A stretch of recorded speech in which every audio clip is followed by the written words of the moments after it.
आणि दरम्यान ही दृश्य आपण पाहतोय दिल्लीच्या जंतर मंतरवरची ही सगळी दृश्य आहेत। सुप्रिया सुळे या सोनम वांगचुक यांच्या आंदोलनाला पाठिंबा देण्यासाठी जंतर मंतरवरती दाखल झालेले आहेत। दिल्लीमधल्या जंतर मंतरवरची ही दृश्य आहेत। गेल्या 20 दिवसांपासून या ठिकाणी सोनम वांगचुक हे आमरण उपोषण करतायत। नीट पेपर फुटी प्रकरणामध्ये हे सगळं आंदोलन पुकारण्यात आलेलं आहे आणि याच ठिकाणी सुप्रिया सुळे दाखल झाल्यात।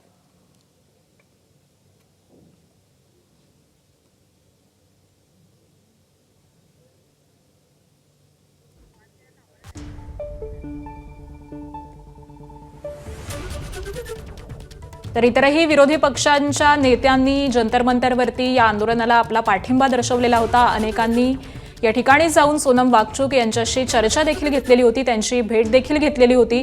त्यानंतर सुद्धा उद्याच मनसेचे नेते अमित ठाकरे देखील जंतर मंतरवरती जाऊन या संपूर्ण आंदोलनाला आपला पाठिंबा दर्शवणार आहेत। शिवसेनेनं देखील जाहीरपणे उद्धव ठाकरे यांनीच पत्रकार परिषद घेत या संपूर्ण आंदोलनाला आपला पाठिंबा दर्शवलेला आहे।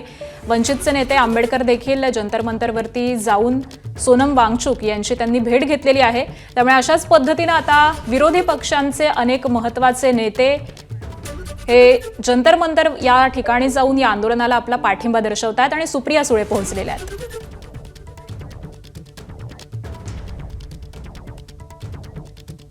आणि सोमेश कोलगे या सगळ्या संदर्भात आपल्याला अधिक अपडेट्स देतात।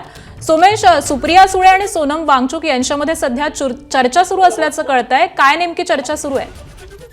निश्चितच सोनम वांगचुक यांच्या उपोषणाचा आज 20वा दिवस आहे आणि सोनम वांगचुक यांच्या डॉक्टरांच्या म्हणण्यानुसार त्यांची प्रकृती गंभीर आणि चिंताजनक आहे, कारण त्यांच्या एकंदरीत उपोषणाचे दुष्परिणाम त्यांच्या शरीरावर जाणवू लागलेले आहेत आणि या पार्श्वभूमीवर सोनम वांगचुक यांनी उपोषण सोडावं असा आग्रह या जंतर मंतरवर येणाऱ्या काही नेत्यांकडूनही केला जातोय आणि त्याशिवाय प्रत्यक्ष कॉक्रोच जनता पार्टीतील कार्यकर्त्यांचीही अशी इच्छा आहे की सोनम वांगचुक यांनी उपोषण सोडण्यासंदर्भात विचार करावा। तर त्या अनुषंगाने काही हे सगळे विरोधी पक्ष तसे काही विनंती करतायत का, त्यांना त्या दृष्टीने त्यांची मनधरणी करण्याचा प्रयत्न होतोय का, हे देखील पाहावं लागेल। पण विशेषत्वाने जवळपास 20 दिवस आता सोनम वांगचुक यांचं उपोषण आणि सलग 28 दिवस कॉक्रोच जनता पार्टीने इथे जंतर मंतरवर केलेलं आंदोलन, या जेव्हा महिना होत आलेला या सगळ्या आंदोलनाला, त्यावेळी या सर्व विरोधी पक्षांच्या प्रमुख नेत्यांनी इथे येऊन एक प्रकारे यांना समर्थन दिलेलं आहे। त्यामुळे हळूहळू विरोधी पक्षांनी जी भूमिका घ्यायला हवी होती किंवा विरोधी पक्षांची स्पेस आणि विरोधी पक्षांचं नेतृत्व आता कॉक्रोच जनता पार्टी आणि जंतर मंतरवरील आंदोलन करू लागलेलं आहे, हे इथे प्रामुख्याने दिसतंय। कारण गेल्या काही दिवसांमध्ये सलग वेगवेगळ्या पक्षांचे, मग समाजवादी पक्ष असेल, त्यानंतर शिवसेना उद्धव बाळासाहेब ठाकरेंचा पक्ष असेल, आम आदमी पक्ष असेल, राष्ट्रवादी काँग्रेस शरद पवारांचा पक्ष असेल आणि महाराष्ट्र नवनिर्माण सेना असेल, वंचित बहुजन आघाडी असेल, अशा पक्षांच्या नेत्यांनी इथे येऊन प्रत्यक्ष उपस्थिती दर्शवली आहे। विशेषत्वाने काँग्रेसचे सुद्धा पवन खेडा, जे एक प्रमुख नेते चेहरा आहे राष्ट्रीय स्तरावरचा आणि राज्यसभा खासदार आहेत, त्यांनी आज सकाळी येऊन सोनम वांगचुक यांच्या विचारपूस केली आहे आणि या आंदोलनाला एक प्रकारे प्रातिनिधिक समर्थन दिलेलं आहे।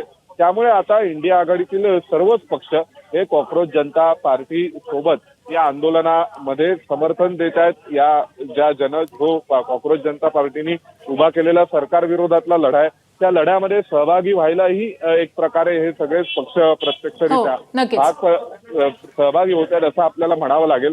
आता भविष्यामध्ये याविषयीची राजकीय भूमिका आणि सामाजिक भूमिका या दोन्ही कायम राहत आहेत का, हे देखील पाहावं लागेल आणि इंडिया आघाडी म्हणून या आंदोलनाचा परिणाम इंडिया आघाडीवर काय होत आहेत ते देखील पाहावं लागेल। नक्कीच, धन्यवाद सोमेश या सगळ्या सविस्तर अपडेट्ससाठी।